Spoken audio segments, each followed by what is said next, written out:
Mesdames, Messieurs, bienvenue. C'est un réel plaisir de vous savoir nombreux scotchés pour suivre nos programmes. 20 minutes, c'est donc votre grand rendez-vous de découverte. Ce jour, c'est un jour spécial parce qu'on parle d'un prédicateur dynamique, celui-là qui a eu la vision de trier la paroisse Latmodjo Bissono vers les années 90-91, celui-là qui a même également eu la possibilité de rendre ce rêve réalisable en 1997. Mesdames, Messieurs, c'est donc le révérend pasteur Ndose Petit Moïse, ce pasteur qui a été consacré depuis 1981. Mesdames, Messieurs, installez-vous confortablement pour la suite de cette histoire.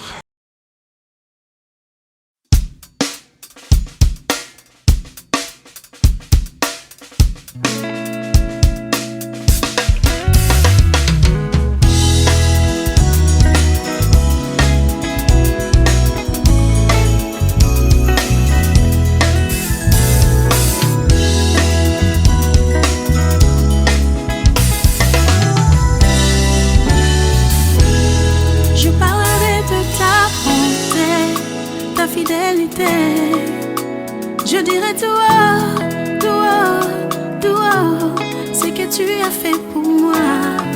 Je proclamerai la gloire de ton nom. Je parlerai de ta bonté, ta fidélité. Je dirai tout haut, tout haut, tout haut, ce que tu as fait pour moi. Je proclamerai la gloire de ton nom. Je parlerai de ta bonté, ta fidélité. Je dirai tout haut, tout haut, tout haut, ce que tu as fait pour moi. Je proclamerai la gloire de ton nom. Je parlerai de ta bonté, ta fidélité.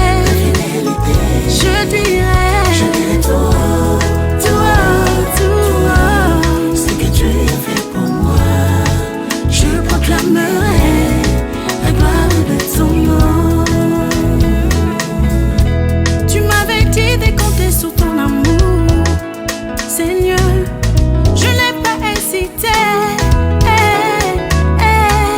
Quand tu m'as prouvé ta fidélité, mon roi, vraiment tu m'as étonné.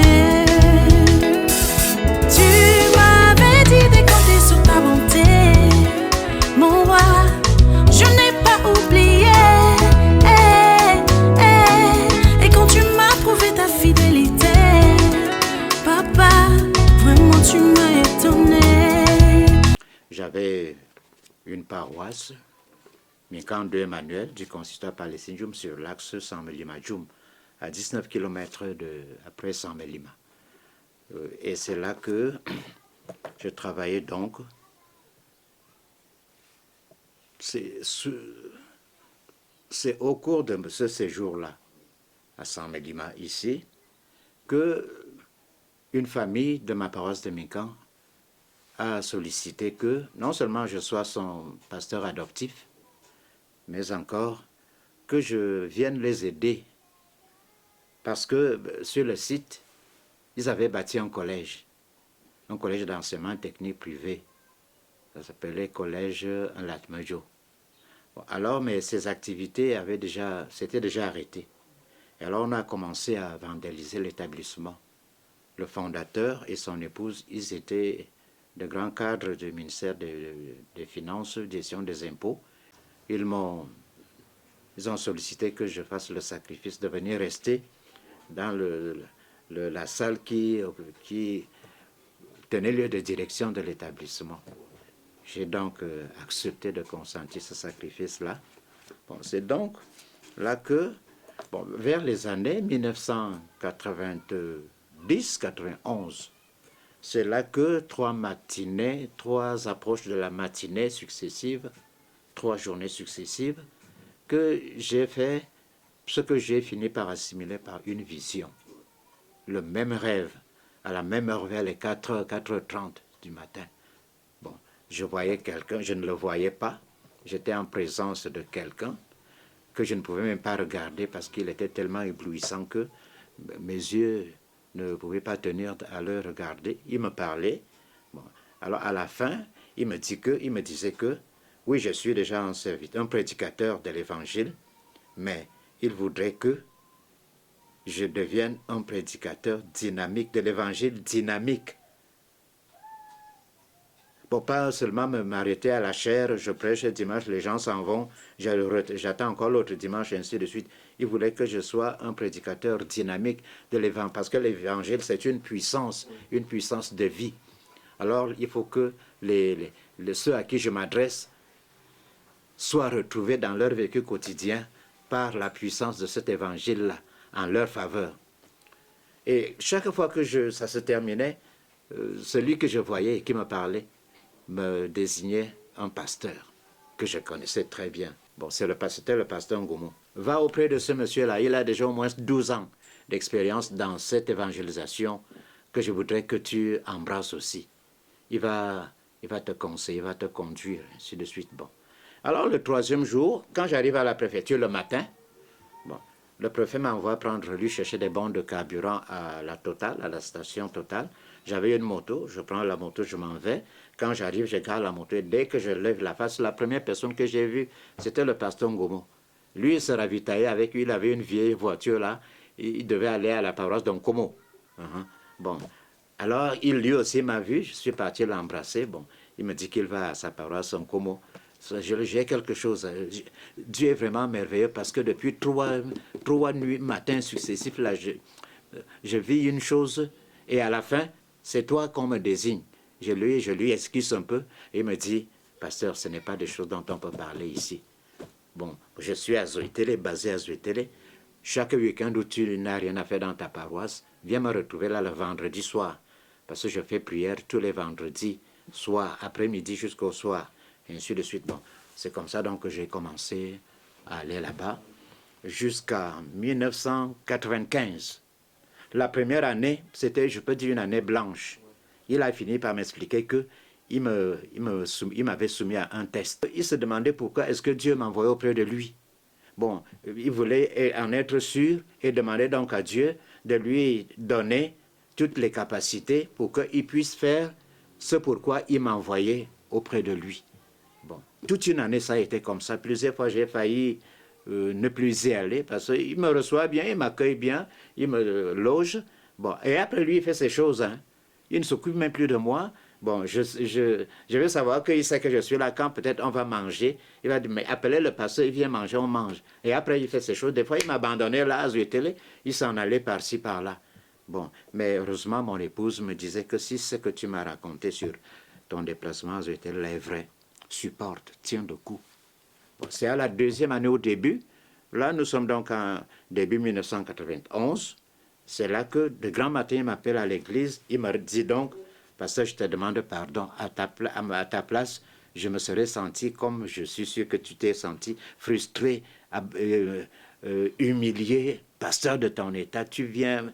Alors, il m'a demandé pardon et c'est là qu'il m'a dit que il ne savait pas quoi faire parce que de un, il était inquiet, bien qu'il me connaissait depuis longtemps, mais il était inquiet. Bon, et il ne savait pas quoi faire. Alors c'est à partir de ce grand matin-là qu'il a commencé à me parler, faire part de ça. Comment est-ce que ça a commencé avec lui? Il m'a raconté tout ça et c'est après qu'il a commencé à me donner des conseils, à me donner peut-être même des devoirs. Il me donne un passage biblique, va le méditer. Et après, on va se retrouver. Ou bien, des fois, il me dit, avec ce passage biblique, si tu le médites de façon concentrée, tu vas voir quelque chose. Tant que tu ne vois pas ça, on ne peut pas continuer. Bon, je rentrais, je repartais, ça ne donnait pas. Et subitement, au moment même où je ne m'y attendais plus, déjà découragé, c'est là que j'ai vu ce qu'il me disait que j'allais voir. Alors, on a commencé pendant 4 ans. Jusqu'en 95, à la Pâque de cette année-là, dimanche de Pâques 1995, c'est là que, d'ailleurs c'est à ce moment-là, cette occasion, qu'il a organisé sa première retraite spirituelle. On n'avait jamais fait ça.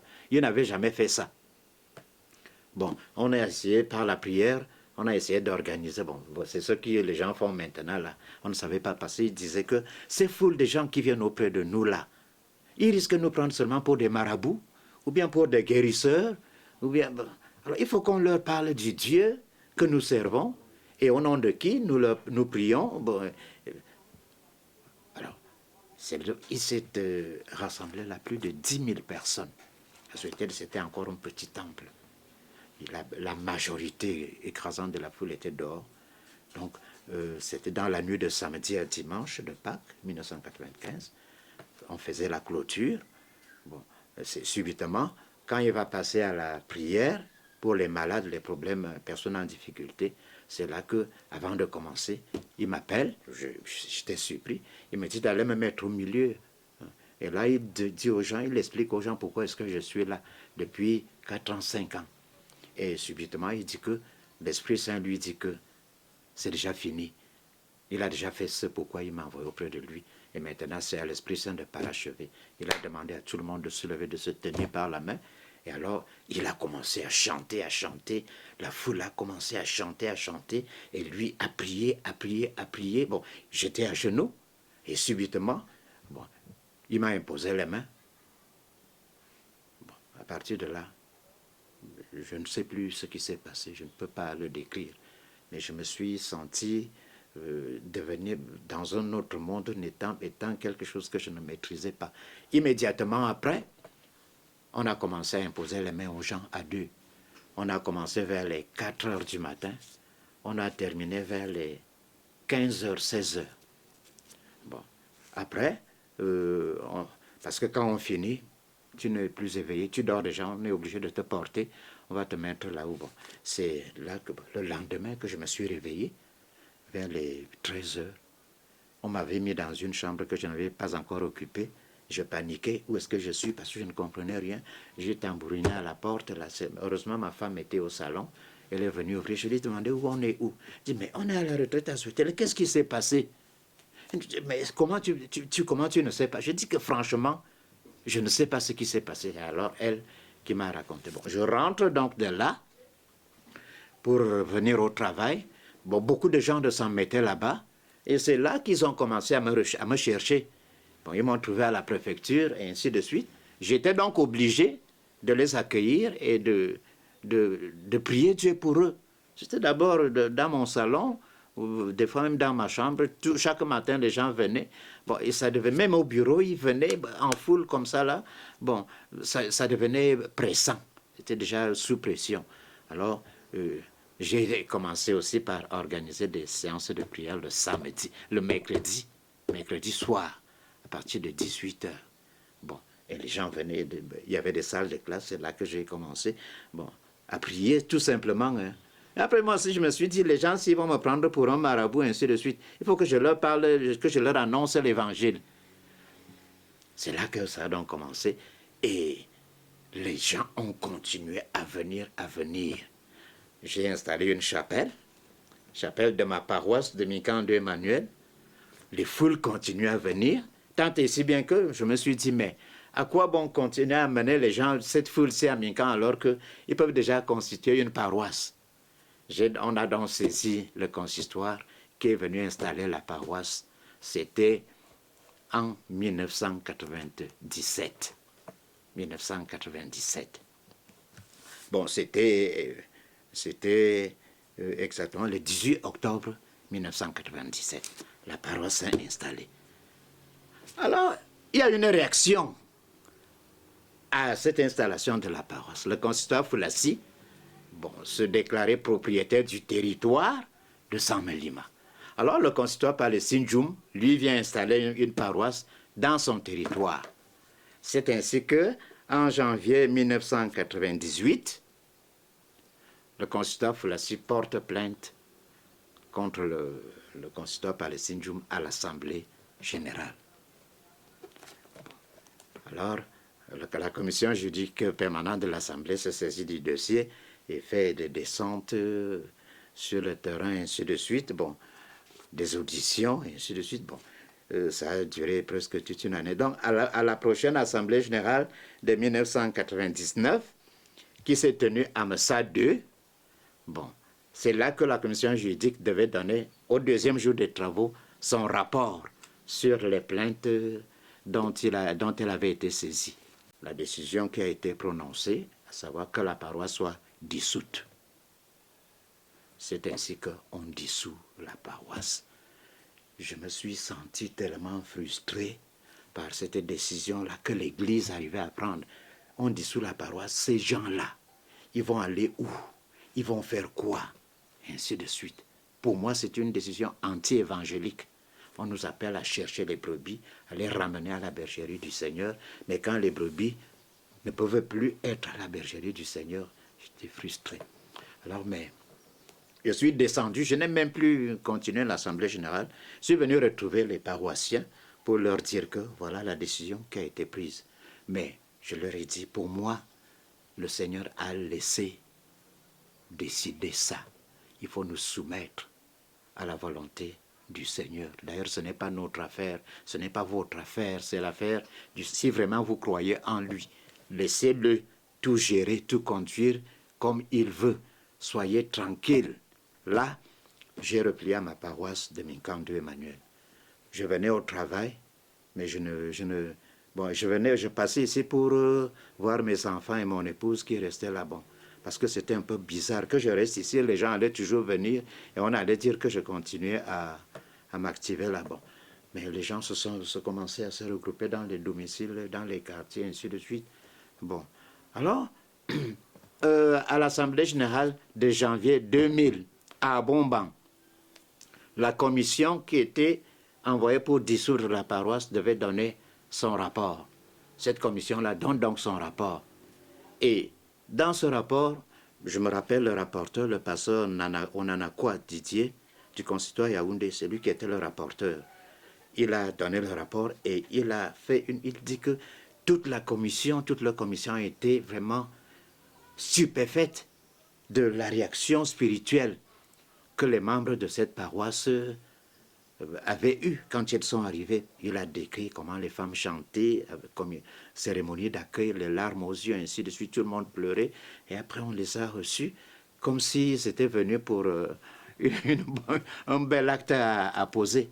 Alors, en conclusion, il a supplié l'Église de réouvrir la paroisse. Au besoin de la rétrocéder au consistoire Foulassi et de la laisser continuer d'être encadrée par le berger qui les avait rassemblés. L'Assemblée générale a adopté.